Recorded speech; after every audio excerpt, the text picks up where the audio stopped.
What is up, A-Team? Welcome back. AuzSOME here. Hope everyone's having an awesome day. So, as you guys know, about last week, there was a crypto clarity bill that got put out there. And this actually made a lot of headlines. And I think it's because people are starting to see that there does need to be some clarity. Obviously, with the Ripple and the XRP case, and now the Hyman reports that are coming out showing that, hey, man, maybe Ripple isn't an investment contract. And maybe some of these cryptocurrencies like Ethereum and Bitcoin and every other crypto out there also could not be an investment contract, which does not meet the Howey test. And I think a lot of people are seeing that.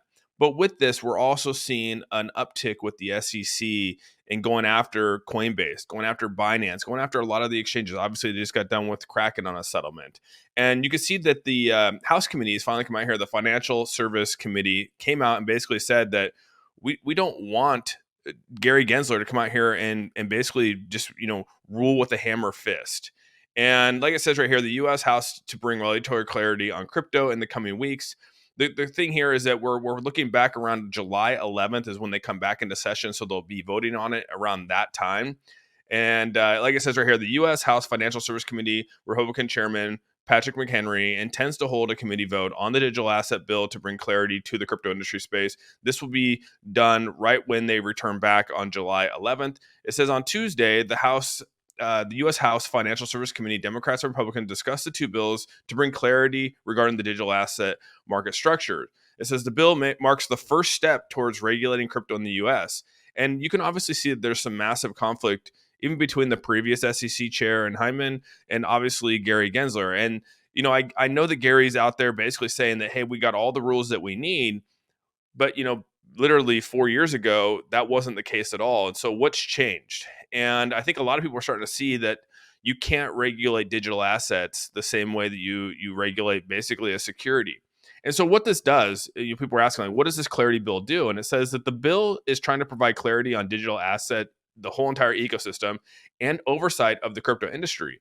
And it says the bill aims to provide both the SEC and the CFTC, which is the Commodity Futures Trading Commission, jurisdiction over the crypto industry in separate areas. So it's not just one, like the SEC ruling it and then the CFTC ruling it. They're trying to split it up and to do different things. It says crypto firms seeking such clarity from U.S. Congress and the U.S. SEC has taken a regulation by enforcement approach, which is what they're arguing. I mean, they don't want this enforcement approach of which the SEC is pushing on here.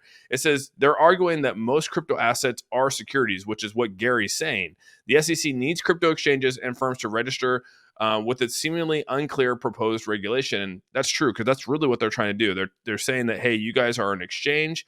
You are offering unregistered securities to investors. And that's really the nuts and bolts of what's going on here. Obviously, there's some other things going on with like US Binance and stuff like that. There's alleged allegations of fraud and things like that. But that's not what we got with Kraken. That's not what we got with Coinbase. So again, they're trying to say, okay, so what can we do to maybe ease both sides of this and make it better for everyone? It says the House Financial Service Committee admits the wrong approach of the U.S. SEC and the chairperson, which we already saw that. I mean, if you watch the video or that whole entire hearing of them going after Gary Gensler, you can see a majority of those people were going after him for crypto and ruling with an iron fist and trying to take down the crypto industry. And I think a lot of us are seeing that. And obviously, you guys know that there are some Democrat people out there that are for crypto, but there's a handful that are against crypto. And some people don't even want crypto here in America, which is crazy. I mean, you got people like Elizabeth Warren here, who's come out and basically said she's going to, create a anti-crypto army to fight back against crypto. She's also come out and said multiple times that crypto is what's funding the fentanyl crisis in America, which I think is absolutely crazy to even think that that's like what's fueling this. But you have people like that who are so far left on this that they don't care. They just want crypto out of it. And it says right here, the U.S. SEC approach towards crypto and exchanges after the XCEP collapse has duped investors of billions of dollars. And I said this in multiple videos before. I get that the SEC's message out here is that they want to protect investors.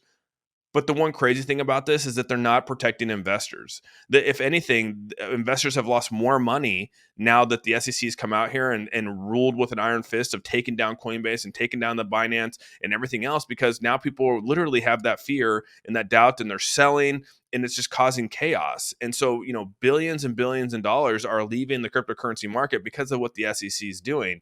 And so as much as they want to say that they're here to protect the investor, I'm not getting that sense. And it says right here, the crypto industry believes the SEC lawsuit against Binance and Coinbase are not for protecting investors, but to ensure its jurisdiction over the crypto industry, which again is the same message we keep talking about here, is that they just want their cut. They just want their piece of the pie too. And that's what this is that they're not getting their piece of the pie.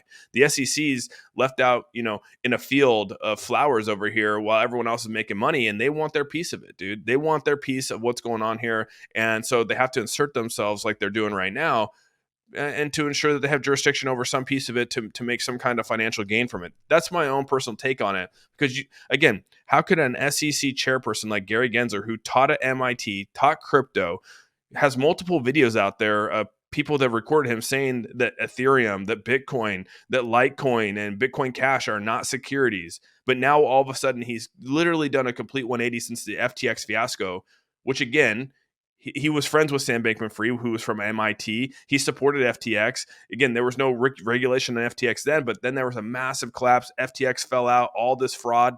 And now it seems like he's coming back with an iron fist and really hurting the crypto market and actually hurting investors.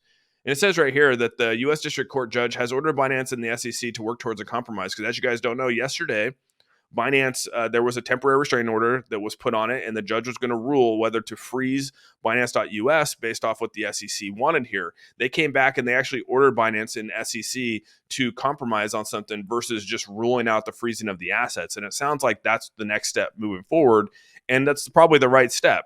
I mean, it was nice to see this judge sort of go, wait a second, dude, we don't want to like harm everyone and harm everything that's going on here. Let's take a step back and try to work out a compromise on how we can actually solve this.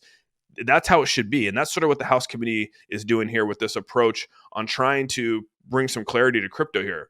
Because the SEC is just coming in like a wrecking ball, and they don't care about the damage left behind them. Because that's what's happening. There's so much damage left behind them with this wrecking ball that they haven't taken a step back and said, hey, let's compromise and try to really find ways that we can put guardrails on this or move towards this.